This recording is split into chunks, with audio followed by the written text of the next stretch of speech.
मैं आपका शुक्रिया अदा करता हूं कि आप हमारे इस फार फ्लंग एरिया में, जहां हम आज पोगल के इस एरिया में ब्लॉक दिवस का कार्यक्रम रखा था। सबसे पहले शाह साहब मैं आपका शुक्रिया अदा करना चाहूँगा। Sach news network Jammu and Kashmir देखने वाले सभी नाजरीन को अस्सलाम वालेकुम व आदाब। अभी मेरी मौजूदगी पोगल में है। आपको बताते चले कि आज सभी डिपार्टमेंट्स ने तकरीबन यहाँ पे हिस्सा लिया। पोगल की अवामुन्नास के जो मसले मसाइल थे, जो ग्रीवियंसेस थी, वो बराह रास्त एसडीएम साहब के रूबरू रखी गई, चाहे वो साबिका पंचेस हो, चाहे वो चुनिंदा लोग हो, और उसके साथ साथ आम अवामुन्नास ने भी यहाँ पे शिरकत अख्तियार की और यहाँ के जो देरीना मांगे और जो मसाइल थी उनको बाज़ाब्ता तौर पर नोटिस किया गया। और जिस तरह से काफ़ी लंबे अरसे के बाद जो है ये प्रोग्राम मुनक्किद हुआ, एसडीएम लेवल का प्रोग्राम, और इसके साथ साथ आपको बताते चले कि यहाँ की आवाम ने जो है कुछ देरीना मसाइल, जो यहाँ की जो मांगे थी, वो डिमांड्स जो हैं वो एसडीएम साहब के सामने रखी और उन पे जो है इजाला कब तक होगा, उन मांगों के ऊपर कब तक जो है अमली जामा पहनाया जाएगा। तो ठीक इस सिलसिले में यहाँ पे एक्स सरपंच मोहम्मद इकबाल कटोच हमारे साथ यहाँ पे मौजूद है। इकबाल साहब, आपका खुशामदीद है। जिस तरह से यहाँ पे सब डिवीज़न मजिस्ट्रेट लेवल का एक ब्लॉक दिवस प्रोग्राम हुआ, तकरीबन सभी डिपार्टमेंट, चाहे हेल्थ हो, बिजली हो, पानी हो, आपाशी हो, सेहत हो, जल जीवन हो, तो सभी डिपार्टमेंट्स ने यहाँ पे जो है हिस्सा लिया।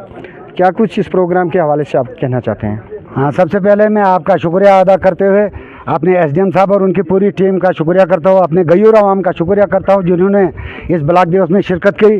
तो बहरहाल मैं आपके माध्यम से भी बाला सरकार तक, जो हमारे एडमिनिस्ट्रेशन की ओर से भी जाएगी, लेकिन मेरी गुजारिश रहेगी वज़ीर आज़म हिंद तक कि एक हमारे पास बदनमा एक दाग है। एक ज़माने में जब 2019 में जब मैं उस वक़्त के गवर्नर सत्यपाल मलिक साहब के पास गया था, तब मैंने कहा था एक बदनमा दाग वो हायर सेकेंडरी स्कूल पोगल था, उसका दर्जा बढ़ा। बहुत बहुत शुक्रिया। अब दूसरा वो बदनमा दाग जो है, हमारा एक शहरी जो उस वक्त एसपीओ महकमा पुलिस में थे, मिलिटेंट उठाकर उसको मार दिया। मैं चाहूँगा वज़ीर आज़म हिंद तक हमारी बात ये पहुँचे कि वो यहाँ पर स्पेशल ड्राइव करे और उस घर को भी इंसाफ दे। इसके साथ साथ क्योंकि आप मीडिया से हैं और ये ऑफिसर मेरे गवाह हैं, ये पब्लिक मेरी गवाह है कि हमारी यहाँ ज़रूरत है। हम ज़िला रामबन और हिंदुस्तान के शहरी हैं, हमारे यहाँ यूनिवर्सिटी कैंपस होना चाहिए, यहाँ पे हमारे डिवीज़न होना चाहिए, यहाँ पे हमारे सब सेंटर होने चाहिए और गरीबों के लिए जो है एम्प्लॉयमेंट होनी चाहिए। मैं आपके माध्यम से ये यूटी गवर्नमेंट और सेंट्रल गवर्नमेंट तक ये कहूँगा कि नेशनल हाईवे जो है वहाँ से गुजरता और एक भी बच्चा,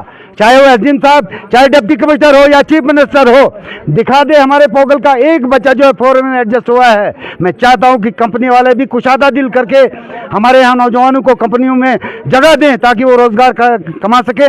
और इसके साथ साथ मैं पूरी टीम का शुक्रिया करता हूं। यहाँ पर छोटे मोटे इशू हैं जो आपकी निगाह में आए, आपके वो कैमरे में बंद हैं, मैं गुजारिश करूंगा कि वो हमारे जो जेन्युइन इशू हैं उनको अजाला किया जाए। और मैं बार बार तमन्ना करूंगा और आपकी माध्यम से, एसडीएम साहब की माध्यम से, डिप्टी कमिश्नर रामबन बशीरुल हक साहब से कहूंगा कि आप अपना वादा पूरा करिए। आप सरजमीन पोगल में इसी तरह ब्लॉक दिवस कीजिए, क्योंकि 23 नवंबर 2011 को उस वक्त के डिप्टी कमिश्नर शब्बीर भट्ट साहब यहाँ आए थे और दरबार किया था। 11 साल हमारा जो है रोड चला। मैं Nazam Khan Zai the then deputy commissioner साहब का शुक्रिया करता हूं जिन्होंने रोड पास किया है। तो आज के डिप्टी कमिश्नर साहब को हम पल के बिछाकर इंतजार करेंगे। वो भी हमारे ऑफिसर हैं और उन्होंने इन प्रिंसिपल माना है, उन्होंने अपना वादा वफा करना चाहिए। तो मैं आप मीडिया के लोगों का भी, सभी लोगों का शुक्रिया करता हूं कि जो हमारे जो छोटे छोटे मसाइल है जिनका अजाला हो सकता है उनका करिए और जो बाला सरकार तक लेना है आपको लेना चाहिए। तो बहरहाल मैं सभी लोगों का, ऑफिसरान को जो बातें कही गई हैं मेरे किसी भी शहरी की ओर से, उसका फिल फॉर अदाला होना चाहिए। चलिए शुक्रिया। तो ये थे एक्स सरपंच मोहम्मद इकबाल कटोच। यहाँ पे प्रोग्राम तो फ़िलहाल अब बिल्कुल ख़त्म हो चुका है, लेकिन फिर भी हम पब्लिक का रिएक्शन भी जानने की कोशिश करेंगे। जनरल पब्लिक का क्या रिएक्शन, एक यहाँ के मकामी शहरी हैं, काफ़ी सोशल मीडिया पर बड़े वायरल रहते हैं। यहाँ पे ब्लॉक दिवस हुआ, ब्लॉक दिवस में आप भी अक्सर व बेशतर आते रहते हैं। जो मसले मसाइल ज़ेर कलम किए जाते हैं, क्या उनके ऊपर कुछ जो है, उनके ऊपर जो है ज़मीनी सतह पर कोई अमल किया जाता है या फिर कागजी आंकड़ों में ही बंद पड़े रहते हैं? देखिए सैयद साहब, शुक्रिया आपका चैनल का बहुत बहुत। ग्राम सभा तो यह होती रहती है, इसका कोई फ़ायदा ही नहीं हुआ कभी जनता को, गरीब जनता को। आप देखो भी जानते हो कि यहाँ पे ग्राम सभा तकरीबन साल में 1-2 दफ़ा होती है, लेकिन यहाँ काम जो है, यहाँ आपने खुद ही देखा कि जैसे रोड शालो टू सरगल का रोड है, उसमें इन लोगों ने कितना झगड़ा किया, कुर्सी के ऊपर कितना झगड़ा किया। मुझे शर्म आती है कहने में। जो कुकरसूल टू सरगल जो रोड है, हमारे पोगलियों की यही आदत है कि कोई भी काम आता है उसको हम ऊपर नीचे करते हैं। वो हमारा काम जो है वो वहीं पे स्टॉप हो जाता है। अगर सरगल के लिए रोड है तो वो आगे नागेत्रा कहा जा रहा है। सरगली रोड को रुकने की क्या वजूहात है? देखो, उसकी सर्वे जो गलत है, उसके लिए मैं कभी उसके लिए मैं दिल्ली भी गया था कोई 2018-19 में, तो वहाँ तब सरकार नहीं थी बदकिस्मती से। फिर उसके बाद कलीफ साहब हमारे जो चेयरमैन हैं, उसने 12 लाख रुपए वो मैंने लाया था, उसकी लकीर मैंने खींची थी। तो ये जो रोड है ये सरगली के लिए था। अब उसको हम ऊपर नीचे कर रहे हैं। उसकी जो पहले सर्वे थी वो थी कुकरसूल से मारवन वाया वैगबदन टू सरगली। लेकिन आपके सामने तो आज पूरी टीम मौजूद थी, सर्वे वाली टीम या फिर टेक्निकल टीम, आपने उसको बताना चाहिए था। मैं सभी को ये गुजारिश करता हूँ, बखूबी जानते हैं यहाँ लोग, 4 आदमी से या 2 आदमी से रोड नहीं निकलेगा। बराबर से पूरी जनता होगी, वहीं रोड जाएगा, सरगली जाएगा, रोड जाएगा। अगर इनको ये खालसा सरकार है, अगर खालसा सरकार 300 कनाल है, उनको भी जब्त कीजिए ना, फिर हमारे गरीब की भी ले जाइए। कहाँ सोया हमारे ऑफिसर साहब है? हम सही बोलेंगे, जो हम सच कहेंगे। कुछ लोग बता रहे हैं वहाँ पे मलकियत है, वहाँ पे खालसा है, स्टेट लैंड है, एक्चुअल क्या है? नहीं, वो अलग चीज़ है। देखो, वो बोलना एक अलग बात है। कोई करता है फ़ोन, आगे किसी को रसाई होगी, लेकिन वो नहीं चलेगी। जहाँ 200 आदमी इकट्ठे होंगे वहाँ उनकी चलेगी, 4 आदमी की नहीं चल सकती है। उसमें रोड है, मैं मशीन के आगे सो जाऊँगा क्योंकि वो मेरा रोड है। वो बखूबी लोग जानते हैं, आने वाला समय बताएगा। जैसे सरगली के ऊपर ग्रीन पार्क सरगली स्टेडियम में हमने शेड बनाया 8 दिन के अंदर अंदर, कोई बना के दिखाए ना। नहीं, आपकी क्या सोच है कि रोड आगे निकलना चाहिए? नहीं, मेरी सोच यही है, मुझे रोना आ जाता है कि सरगली तक रोड जाना चाहिए। मगर कहाँ से? देखो, अगर जब सर्वे चेंज हो जाएगी, पीछे से जाएगा रोड सरगली, किसी बहाने पूछे तो सर्वे चेंज करके रोड जा सकता है? हाँ, जा सकता है, जाना चाहिए। अच्छा। इसमें क्या है? अगर उस सर्वे पे हुआ तो वहाँ पे एतराज़ है? वहाँ पे वैसे एतराज़ तो है, लेकिन वो रोड जो ऑलरेडी है वो नीचे है, रोड जाता है ऊपर। एतराज़ है वहाँ पे? हाँ, एतराज़ क्यों नहीं है? सर्वे गलत है। किसकी तरफ से है एतराज़? देखो, हम सब की तरफ से 200 आदमी है। तो आप भी वहाँ पे ज़मीन मालिक है? जी, मैं भी मालिक। आपकी ज़मीन भी है? मेरी ज़मीन अगर ऊपर इसकी सर्वे थी ना, 2 बार इसकी सर्वे हमने की है। जी। कुरसूल से मरवन टू वैगबदन वाया टू सरगली। चलिए, कहाँ ले जाएंगे हम? शुक्रिया आपका। और भी हम लोगों से जुड़ने की कोशिश करेंगे इस रोड के हवाले से, क्योंकि ये एक जो है बहुत बड़ा मसला जो है खड़ा हो चुका है सरगली रोड का। फिलहाल बने रहिए सजाद रुनियाल के साथ। सबसे पहले शहजाद साहब, मैं आपका शुक्रिया अदा करना चाहूँगा। जिस विषय पर आपने बात की, जो शालनू टू सरगली रोड की बात है सर, ये 2023-24 में यूटी सेक्टर के अंदर जो है 2 करोड़ 10 लाख रुपये जो है रिकमेंड हुआ था सर इस रोड के लिए। और इसकी सर्वे बाज़ाब्ता तौर हुई है वहाँ पर, और वहाँ पर ज़मींदार भी मौजूद थे। तो 2.5 किलोमीटर इसका बाज़ाब्ता तौर प्रॉपरली जो है सर्वे हुआ है, और उसके बाद जो है इसका रोड का जो है अर्थ कटिंग का जो सिलसिला शुरू हुआ।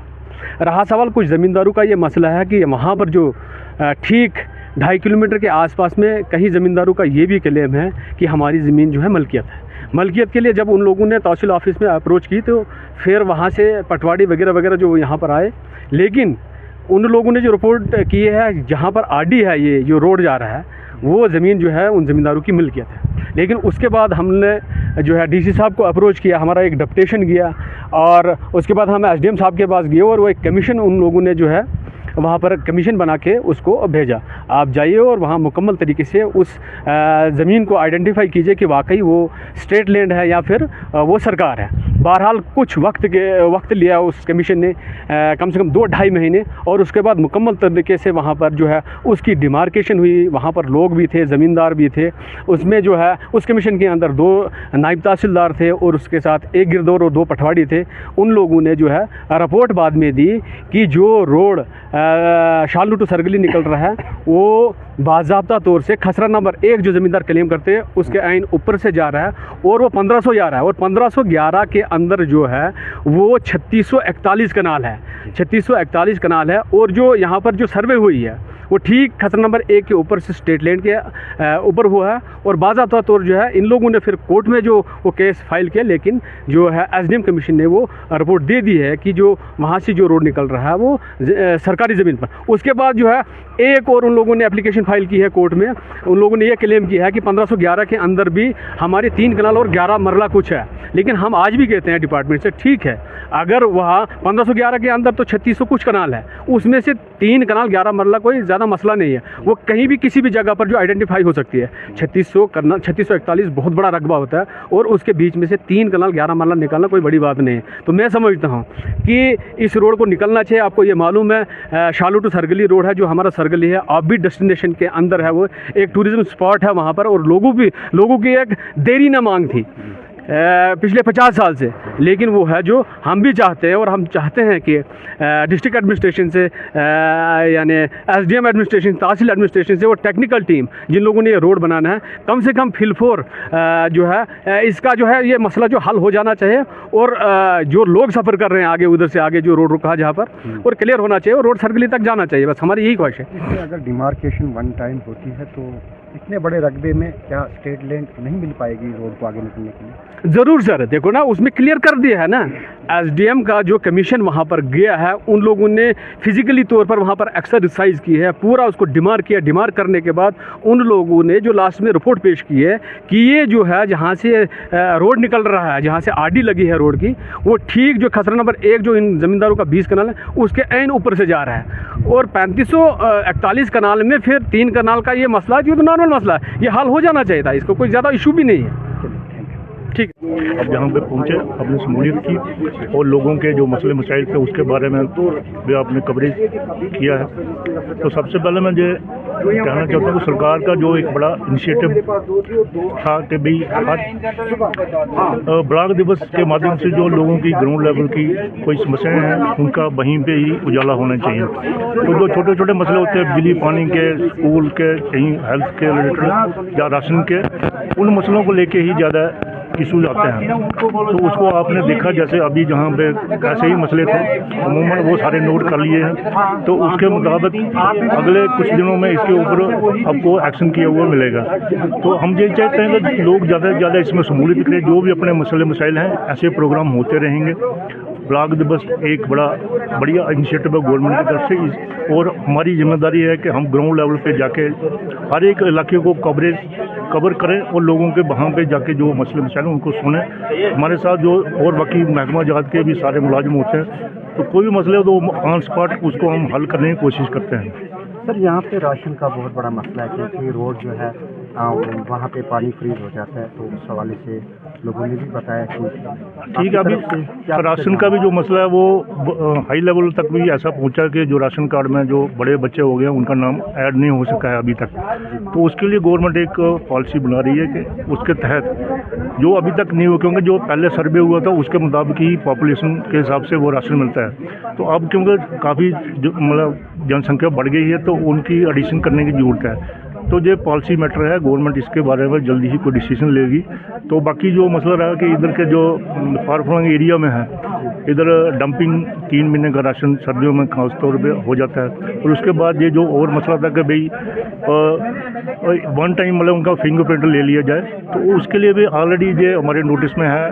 पीछे MLA साहब की जो मीटिंग हुई थी वहाँ भी ये इशू रेज किया गया था, उसके बारे में वो खुद भी बात करेंगे। लेकिन हमने बहुत टाइम से 2-3 बार पहले भी एडमिनिस्ट्रेशन के नोटिस में लाया है कि इस मसले को देखा जाए ताकि लोगों को इसका फ़ायदा मिल सके।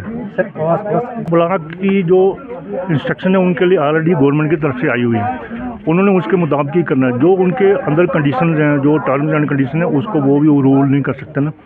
तो जो उसके मुताबिक वो जेन्युइन जिसका होगा उसको ज़रूर मिलेगा। तो बाकी हम यही चाहते हैं कि जो आज तक रह चुके थे, अभी गवर्नमेंट ने जो आवास प्लस जो पोर्टल दोबारा खोला है, तो उसमें जो रह गए हैं हमारा फ़र्ज़ बनता है कि उन लोगों को भी बताया जाए कि ये अभी शुरू हुआ तो वो अपना ऑनलाइन अप्लाई कर सकते हैं, तो उसका उनका फ़ायदा मिल सकता है।